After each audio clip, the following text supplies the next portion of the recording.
নমস্কার বন্ধুরা, গৃহিণীর হেসেলে সবাইকে জানাই স্বাগত। আমার আজকের রেসিপি আদার গুলি বা আদরক গলি। শীতের শুরুতে বা শীতের শেষে বিশেষ করে ঘরে ঘরে সর্দি কাশি লেগেই থাকে। এই সময় বিশেষ করে বাচ্চাদের গলা খুসখুস, গলা ব্যথা বা শুকনো কাশি হামেশাই হয়ে থাকে, যেটা বাবা মায়ের বিশেষ মাথা ব্যথার কারণ হয়ে দাঁড়ায়। তবে এই সকল সমস্যার সমাধানের জন্য আপনারা খুব সহজেই বাড়িতে বানিয়ে নিতে পারেন এই আদারগুলি। এই আদারগুলি কত সহজে আপনারা বাড়িতে বানিয়ে নিতে পারেন সেটাই আজকের রেসিপিতে আমি দেখিয়েছি। আসুন শুরু করি রান্নাটা। প্রথমেই এখানে আমি নিয়ে নিয়েছি প্রায় 100 গ্রামের কাছাকাছি আদা। আদার খোসাটাকে ভালো করে ছাড়িয়ে নিতে হবে, তারপর সেটাকে একটা ছুরির সাহায্যে ছোট ছোট টুকরো আকারে কেটে নিচ্ছি। এরপর আদার টুকরোগুলোকে ভালো করে জলে ধুয়ে পরিষ্কার করে নিয়ে একটা ছোট কাপের মধ্যে রাখছি।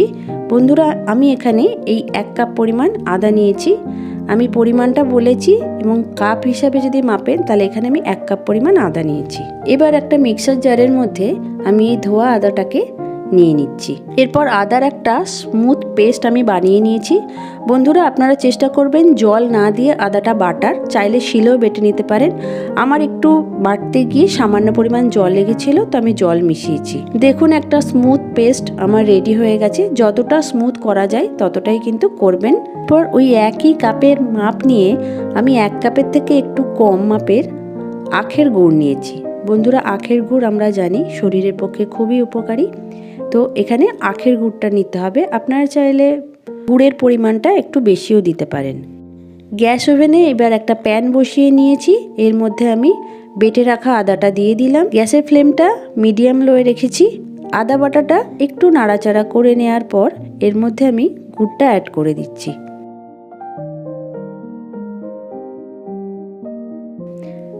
সমস্ত গুড়টা দিয়ে একটা স্প্যাটুলার সাহায্যে আদার সাথে খুব ভালো করে মিক্স করে নিচ্ছি।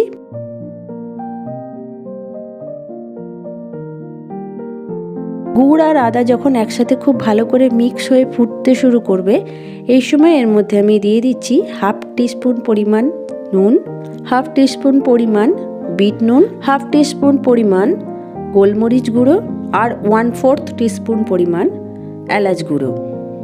এবার একটা স্প্যাটুলার সাহায্যে পুরো জিনিসটা খুব ভালো করে মিক্স করে নিচ্ছি এবং গ্যাসের ফ্লেমটা লো করে দিয়েছি। এই অবস্থায় মিশ্রণটাকে ক্রমাগত নেড়ে যেতে হবে। একদমই নাড়া বন্ধ করবেন না, তাহলে কিন্তু তলায় লেগে যেতে পারে। 5 থেকে 10 মিনিট ক্রমাগত নাড়ার পরে দেখবেন যে আদা এবং গুড়ের মিশ্রণের কালারটা অনেকটা ডার্ক হয়ে এসেছে এবং মিশ্রণটাও অনেক ঘন হয়ে গেছে এবং একটা চিটচিটে ভাব এসেছে। এই অবস্থায় আরও 5 মিনিট এটাকে ক্রমাগত নাড়তে হবে এবং 5 মিনিট পরে আপনাদেরকে দেখাচ্ছি। দেখুন, মিশ্রণটা অনেকটা পরিমাণে ঘন হয়ে গেছে। এবার এখান থেকে একটু সামান্য পরিমাণে মিশ্রণ নিয়ে ঠান্ডা জলের মধ্যে দিচ্ছি। বন্ধুরা, দেখুন, জলের মধ্যে দেওয়ার সাথে সাথে এই আদার মিশ্রণটা একটু শক্ত হয়ে গেছে এবং হাত দিয়ে সহজেই তুলে এটাকে ইচ্ছে মতো আকার দেওয়া যাচ্ছে। তাহলে বোঝা যাবে যে আমার আদারগুলি বানানোর মিশ্রণটা সম্পূর্ণ রেডি হয়ে গেছে। অর্থাৎ যে মাত্রা অবধি এটাকে ঘন করতে হবে যাতে চিটচিটে ব্যাপারটা আসবে কিন্তু এটা হাতেও লেগে যাবে না, সেই মাত্রা অনুযায়ী কিন্তু আমার করা কমপ্লিট হয়ে গেছে।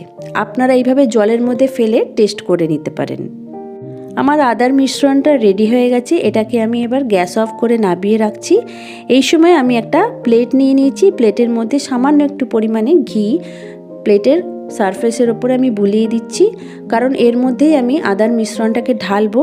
আর প্লেটে ঘি না দিলে প্লেটের সাথে কিন্তু মিশ্রণটা আটকে যাবে। প্লেটের মধ্যে মিশ্রণটা আমার নেওয়া হয়ে গেছে। এবার হাতের মধ্যে সামান্য একটু ঘি বুলিয়ে নিয়ে আমি ছোট ছোট আদার গুলি তৈরি করে নিচ্ছি মিশ্রণটা থেকে।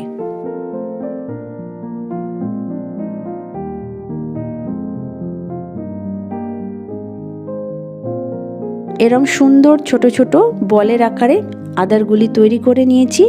এবার এই গুলিগুলো কিন্তু প্রত্যেকটাই খুবই চিটচিটে, একটা অপরের সাথে কিন্তু লেগে যাচ্ছে।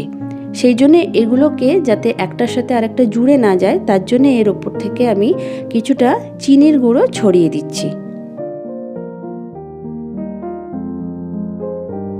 প্রত্যেকটা আদার গুলির গায়ে আমি চিনির গুঁড়ো ভালো করে মিক্স করে দিচ্ছি, যাতে প্রতিটা আদার গুলি একটার সাথে যেন লেগে না যায়। আদার গুলিগুলো কত সুন্দর তৈরি হয়ে গেছে, একটা অন্যটার সাথে কিন্তু লেগে যাচ্ছে না এই চিনির গুঁড়ো দেওয়ার জন্যে। আপনারাও অবশ্যই এই চিনির গুঁড়োটা ব্যবহার করবেন। তাহলে আপনারা দেখলেন কত সহজে সর্দি কাশি থেকে চটজলদি উপশমের জন্য এই ঘরোয়া টোটকাটি তৈরি হয়ে গেল। আপনাদেরও বাড়িতে যদি ছোট বাচ্চাদের সর্দি কাশি হয়ে থাকে, আপনারাও বাড়িতে এরকম আদার গুলি বানিয়ে ছোট বাচ্চাদের বা বড়দের খাওয়াতে পারেন।